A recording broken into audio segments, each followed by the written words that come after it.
Corinthians empata em casa contra o Internacional e adia a sua saída da zona de rebaixamento. Vamos ver o que a mídia tem a dizer sobre isso. Se liga aí.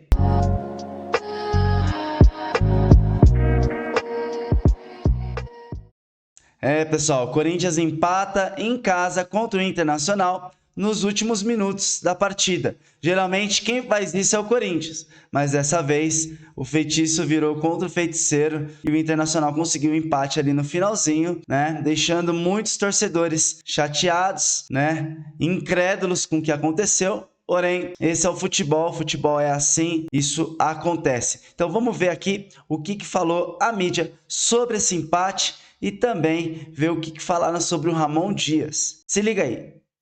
Falando um pouquinho a respeito do jogo, pessoal, na moral, o Corinthians abriu o placar e logo cedo, tudo dava a entender que o Corinthians ia ter uma partida até certo ponto tranquila, mesmo contra o bom time do Inter, que não perdia no Campeonato Brasileiro há 8 jogos, agora é o 9º jogo que o Inter não perde no Campeonato Brasileiro, e com 2 minutos de jogo lá, o Depay acaba roubando aquela bola, toca pro Yuri Alberto, que faz 1-0. O grande problema, cara, é que o Corinthians, depois que toma o gol, depois que faz o gol, cara, na boa, eles ficaram parados vendo o Inter fazer o que bem entendia dentro de Itaquera. E esse é um erro que o Corinthians não pode cometer, mano. Deixar o adversário gostar do jogo. O Corinthians fez 1-0, ao invés de aproveitar o momento psicológico todo favorável. Porra, contra um bom time, se abre o placar com 2 minutos. É o melhor cenário que nem o mais otimista corintiano imaginava que pudesse acontecer. Porra, estádio lotado, torcida vibrando, o estádio pulsando. Era uma vitória importante, tiraria o time do Z4, daria tranquilidade. Porra, você deixa o adversário fazer o que bem entende até empatar, mano? Porra, Corinthians, deu mole do caralho. Mas o bom é que o time não se abateu. Tomou lá o gol de empate, colocou a bola no chão, teve bola na trave lá com o Yuri Alberto, teve um outro lance do Memphis, que ele perdeu um gol praticamente aí dentro da pequena área, que ele acaba se atrapalhando com o Yuri Alberto, um atrapalha o outro, e a bola vai pra fora. Mas quando veio o segundo tempo, foi um amasso, velho. O Corinthians voltou jogando muito. Aí sim, um time atento, um time propondo o jogo, um time encurralando o Inter, não deixando os caras sair com qualidade ali da defesa pro ataque. Enfim, o Corinthians ele foi soberano. O Corinthians deitou no segundo tempo. O Yuri Alberto, que pra mim tá jogando demais, velho. Demais mesmo. Demais. O cara tá destruindo.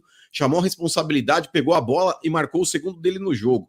Sem contar que o VAR já tinha anulado um outro aí. Meu, na boa, cara, sinceramente, esse tipo de gol aí, eu até falei na live aí do Corinthians e Flamengo, o gol do Gabigol, esse gol do Yuri Alberto, o cara não tem vantagem nenhuma no lance, mano. Traçar impedimento num lance desse, pra mim, é um absurdo, mas enfim, é a lei, é a regra, enfim, o VAR acabou subtraindo um outro gol do Yuri Alberto. É um cara que tá jogando muito, fez 2, o VAR tirou um outro e ele toma outra na trave, então é um cara que hoje readquiriu a confiança, tá jogando pra caralho, o Depay que também... jogou praticamente o jogo inteiro, é um cara que já dá pra ver nitidamente que é um cara diferente, com muita habilidade, um cara com visão de jogo, drible curto. Esse cara, quando tiver 100% fisicamente, vai destruir no futebol brasileiro. E o Garro nem se fala também, né? Outro monstro com a camisa do Corinthians, mesmo num cenário que o Corinthians não tá tão bem, é o cara que chama a responsabilidade, põe a bola embaixo do braço e o cara destrói. O grande problema do Corinthians, depois que fez o 2-1, pessoal, foi justamente ter criado inúmeras outras chances para poder ampliar e fazer o terceiro, e não fez, velho. E não fez. Aí o Ramon acabou recuando demais o time, mas não acho que tenha sido por isso que o Corinthians tomou gol de empate, não.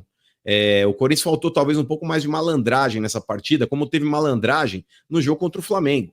Dessa vez, é daqueles jogos que o torcedor do Corinthians não fica com raiva do time, mas sai com dó, com pena, fica triste, porque o Corinthians mereceu ganhar o jogo, mereceu ganhar até por 3-1, teve chances para isso, né? Rocher fez pelo menos um milagre, bola na trave, e o Corinthians jogou bem, principalmente no segundo tempo. No primeiro não, fez o gol muito cedo, aquela coisa que o torcedor fala, meu Deus, fez o gol muito cedo, 2 minutos, um erro do Inter, diga-se de passagem, um gol praticamente presenteado pelo Inter na saída de bola. E depois o que se viu foi a prevalência do Inter, que tem mais time que o Corinthians. E amassou o Corinthians até empatar, mas parou. E o Corinthians acabou o primeiro tempo melhor que o Inter, quase fez o 2-1 ali, e no segundo tempo o Corinthians fez uma bela apresentação. Mas aconteceu aquilo que é típico de acontecer com times que vão cair. Tomar um castigo nos últimos minutos, como o Corinthians tomou, num raro ataque do Inter no segundo tempo. O Corinthians está vivendo uma situação muito parecida com aquela da última queda do Grêmio. Ninguém acreditava que com aquele time o Grêmio pudesse cair, até porque o Grêmio tinha ali uma direção, uma presidência, que não era essa coisa horrorosa que o Corinthians tem, e assim mesmo o Grêmio caiu. Pior é a situação do Corinthians. 45 mil pessoas, entusiasmadíssimas com a exibição que o Corinthians fazia. E o Corinthians perde 2 pontos nos últimos minutos. Então é uma situação dramática a situação do Corinthians. Estou nem me fiando na questão das projeções, 60% de possibilidade de cair. A questão é dentro de campo mesmo. As coisas que acontecem com um time quando ele está marcado, né, para sofrer e para eventualmente ser rebaixado. Fala pessoal, tudo bem com vocês? Olha, os erros de Ramon Dias repercutem internamente. Eu posso garantir para vocês que não pegou bem, inclusive com o elenco de jogadores.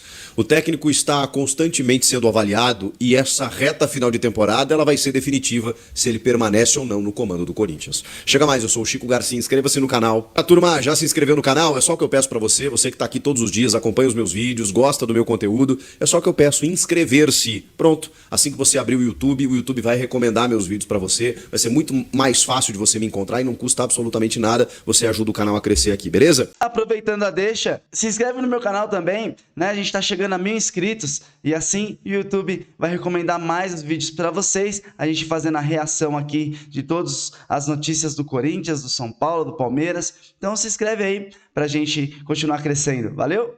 Gente, vamos lá, vamos atualizar um pouquinho o que tá acontecendo com o Corinthians, né? Data FIFA, aquela coisa toda, né? Todo mundo parando, né? Todo mundo parado e o Corinthians amargando ainda a posição, a situação dentro da zona do rebaixamento. Muito por conta do empate amargo, doído, dolorido, e eu tenho certeza que muitos corintianos ainda estão tentando digerir o que aconteceu na noite de sábado na Neoquímica Arena, porque por todas as circunstâncias possíveis, inadmissível o que aconteceu. E é curioso, eu vou trazer bastidores para vocês aqui sobre o pós, né, o que aconteceu no dia seguinte, mas é curioso que a arbitragem teve alguns problemas e eu vejo um ou outro torcedor falando do escanteio, né, que gerou o segundo gol do Inter, que é óbvio que é um erro escandaloso da arbitragem, que é óbvio que é um problema grave, sério e tudo mais, e que interferiu no resultado, mas vejam que a maioria, pelo menos é um termômetro, tá? É uma sensação. A maioria não tem nem forças para reclamar disso, porque conscientemente esse torcedor pensa o seguinte: não podia ter tomado aquele gol. Independentemente da forma que ele aconteceu,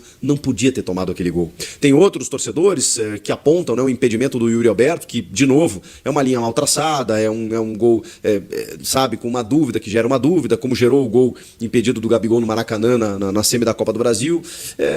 Sabe, a arbitragem da CBF, a linha do impedimento que nunca é correta. Eu vejo alguns torcedores reclamando disso, mas a maioria está focada em outras coisas. Porque me parece muito claro que o Corinthians não venceu o jogo muito por conta da interferência do seu técnico. É que, claro, o jogo ele tem muitas variáveis, né? Então, se o árbitro acertasse naquele lance, não teria saído o gol. Se o Yuri não tivesse impedido, se o Rodrigo Garro tivesse feito o gol que o Rocher pegou, se o José Martínez, né, que recebe a bola do Memphis, tivesse ao driblar o goleiro chutado pro gol, não, mas aí ele passa pro Memphis, o Memphis passa, o jogador tira em cima da linha, depois na sequência chuta, sabe? Bom, aí a gente vai ficar aqui no si eternamente, né? O que ficou muito claro é que o técnico Ramon Dias ele foi muito incompetente mais uma vez, né, para fazer a leitura correta do jogo, e as suas decisões elas interferiram diretamente naqueles 5 minutos finais da partida, quando ele recua o time, quando ele abre mão do jogo, quando ele abdica de jogar e traz o Inter para o seu campo. Isso ficou muito claro. Agora, o que poderia ser uma análise meramente do torcedor, que muitos, né, eu fiz a live depois do jogo, fiz vídeos aqui, muitos torcedores que estavam na Neoquímica Arena tiveram a mesmíssima sensação, inclusive uma sensação priori, né, que é uma sensação tipo antes de acontecer, uma sensação do tipo, caramba, por que ele tá fazendo isso? Porque era óbvio que o que poderia acontecer, e era tão óbvio que acabou acontecendo. Poderia ser só uma análise deste jornalista que vos fala, como de outros tantos que analisaram dessa maneira, mas não, ela é uma análise interna também. O que eu quero dizer para vocês é que jogadores do elenco do Corinthians não concordaram com a decisão do Ramon.